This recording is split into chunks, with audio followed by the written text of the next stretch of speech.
There are several groups in Parliament called all-party parliamentary groups. They are all-party groups and they deal with various subjects. One of them dealt with Islamophobia, as if Islamophobia were a real thing and to be taken seriously as a concept.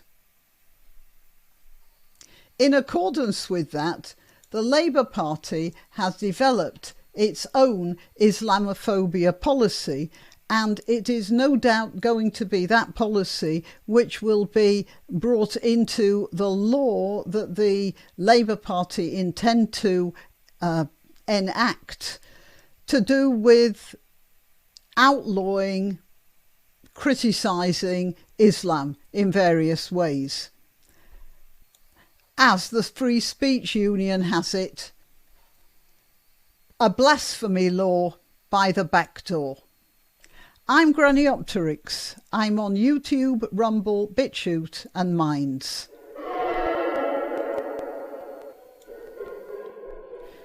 This is the Free Speech Union's briefing. It is 41 pages long. I'm not going to read it all to you, but what's going to happen is that the government is going to have an Islamophobia advisor.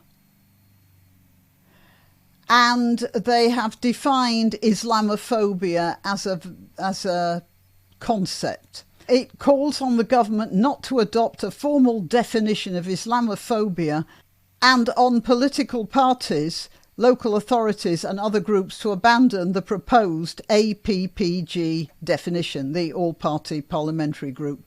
The stakes are high, he says. No religion should obtain a privileged position in society by preventing open criticism of its beliefs or practices. This is harmful to the functioning of a free and democratic society. That should be obvious to anyone. Obviously, it's not obvious to the parliamentarians, particularly not obvious to the Labour Party. Now, this is the Labour Party policy, what do they call it? Their policy on Islamophobia. I'm just going to go through paragraph 10 and its subparagraphs because I've made some notes on that. Okay, so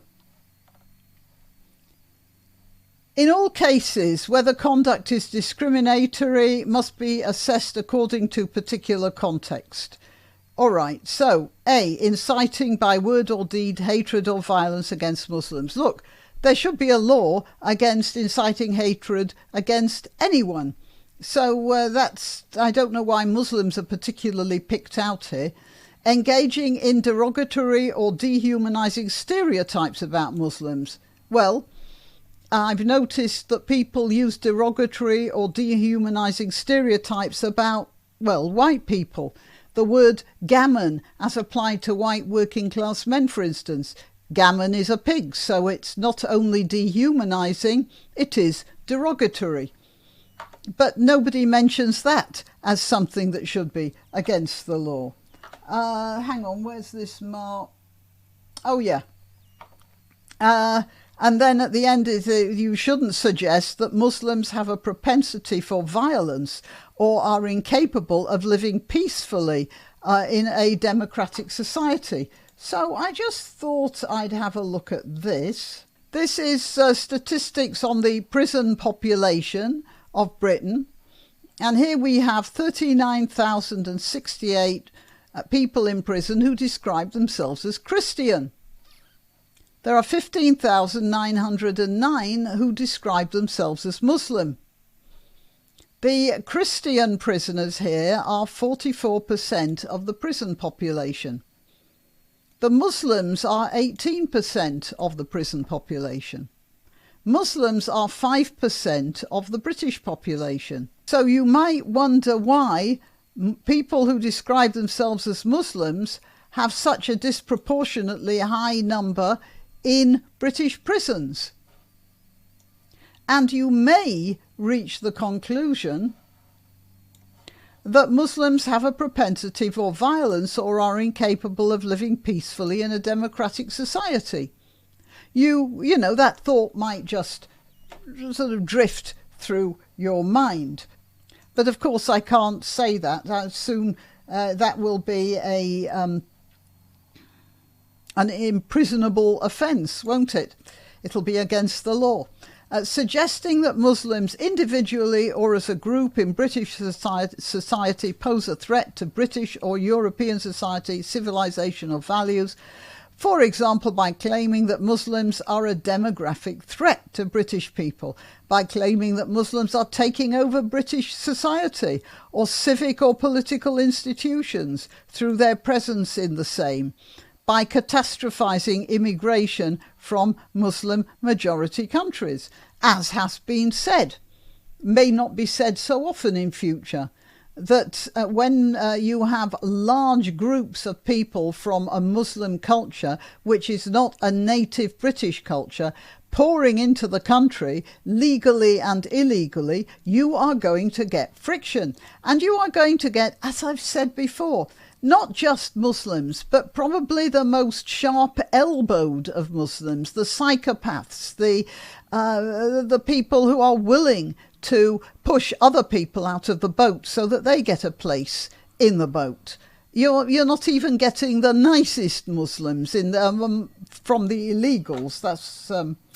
That's just about a given. Now, as for this thing about the Muslims taking over British society, well, there is this, the Muslim Counsellor Network. Not the Counsellor Network, but a network of counsellors who are Muslims, wherever they are in the country. Now, this is not something you'll find in other political systems. You won't get a Christian network of counsellors throughout Britain. You might have a Christian association to which they belong. That's not the same thing. This is a very tribal way of doing politics, which is hardly surprising, considering that most of the Muslims in this country are from Pakistan, which is a highly tribalised society, as indeed are most Muslim countries. All right, so, but you know, you can't say that now. It's pretty soon that will be against the law. That is, if they include all of these paragraphs in the Islamophobia law that they are considering putting through the legislative system. Right, now, let's see. Requiring Muslims to act in a way not expected or demanded of any other group. Well, they do that themselves, so there's no need to require them to. Requiring Muslims to criticise terrorist acts more vociferously than other people. I agree with that. You shouldn't require Muslims to make excuses for or to justify or to criticise terrorist acts in any more way than any other Brit. And the Muslims should stop demanding that Jews do the same thing about Israel. But it doesn't seem to work the same, sort of reciprocally in many cases.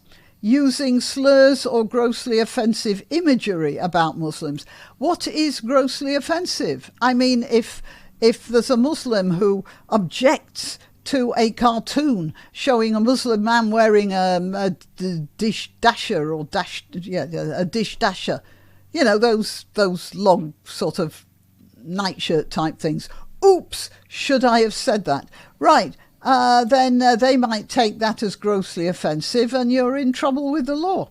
Portraying Muslims as sexually untrustworthy. Oh, just a minute, that reminds me of something. There it is. Of course, we can't say that Muslims are sexually untrustworthy, can we? No, we can't.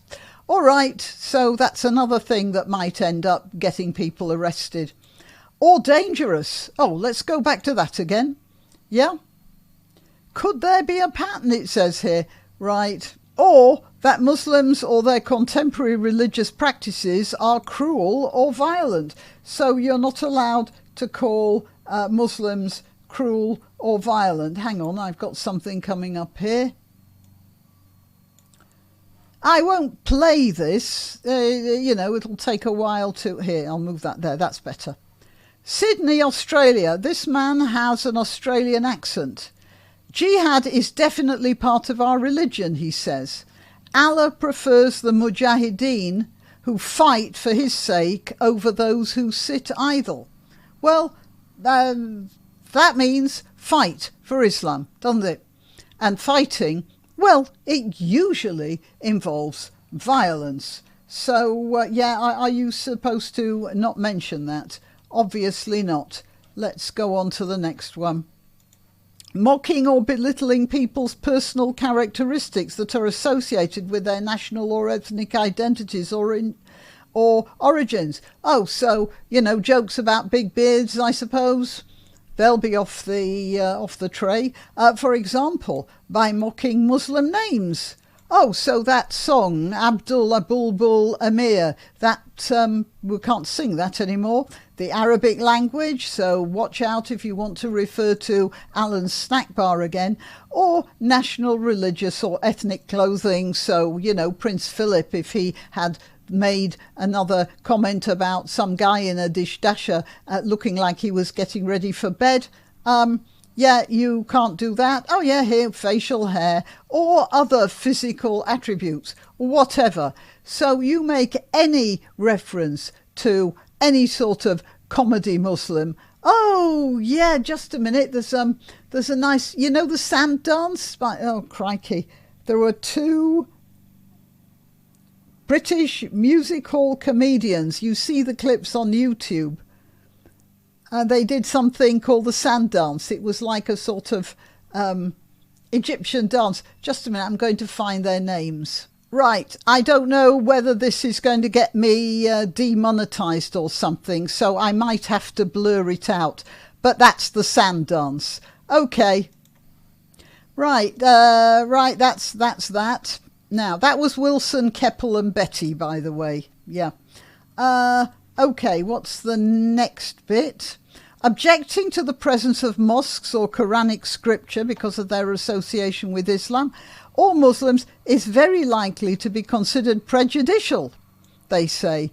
However, an objection to the presence of religious symbols on the basis of secularism or atheism is very likely to be protected by the rights to freedom of conscience and freedom of expression, and should not by itself be considered Islamophobic. So there's a thing there that I don't think they, you know, I mean, you can make a fuss about that and then you can make an argument against it. It doesn't make, like most of these things, it doesn't make any sense.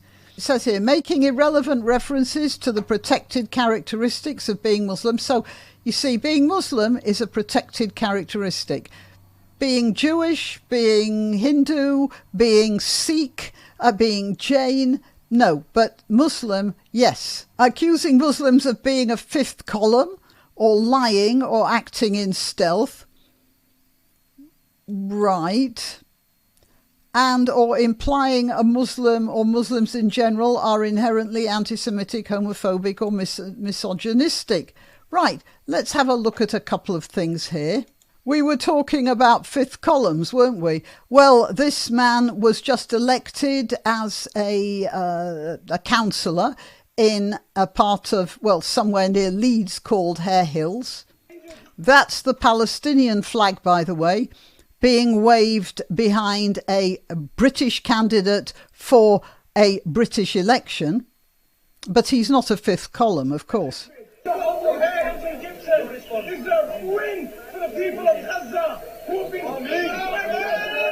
It's a win for the people of Gaza.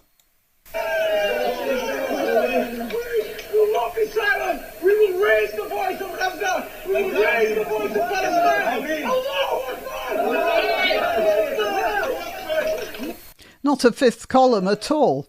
Right, let's get on with this. But of course we can't accuse Muslims of being a fifth column or of lying or acting in stealth or implying a Muslim or Muslims in general are inherently anti-Semitic, homophobic or misogynist. Okay, so what about this? This from The Guardian. Half of all British Muslims think homosexuality should be illegal. Oh, but of course they are not homophobic. This is from April 2016, by the way. This is a lecture in Florida. May Allah's curse be upon men who resemble women. But he's quite a progressive. He says Islamic punishment doesn't necessarily have to be stoning. Chopping is more humane. Right, so, of course not. Okay, minimising or justifying the persecution, oppression or denial of the human rights of Muslims on the basis of concerns of Islamic terrorism or national security. This is already being enacted. When there was a bombing in Manchester, just before the young man who had this idea of jihad in his head blew himself up among a crowd of schoolgirls, he was noticed by a security guard, and the security guard thought he was acting strangely, but didn't report him because he thought he would be accused of Islamophobia. All right. And that's it. Denying or minimising the significance of discrimination against Muslims may demonstrate hostility or prejudice because of religion. But they don't mention anyone else. There is something I read in this that I want to find. Yeah. One example of this sort of race discrimination arises especially against Sikhs, who may be perceived to be Muslims because of their skin colour, names, dress, religious practice and other personal attributes.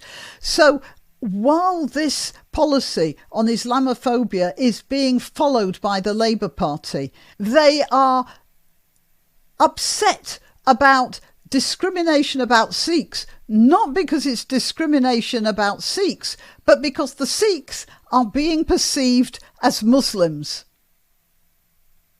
You can see where this sort of mentality leads you into all sorts of loops. Of course, it's very bad. And of course, apart from speaking out about it, apart from talking about the free speech's study of this idea, there isn't anything we can do about it. The Labour Party are going to push that through. And we are looking forward to a few years of very much curtailed freedom of speech. And as the Muslims becoming accustomed to being the master race in this country as well. All right, till next time. You can help my channel by subscribing and clicking the notification bell. That's quite important. And by sharing if you're so inclined. Links to my other channels and to donation methods are in the description. But the best way you can help is simply by clicking like and notify. Thank you.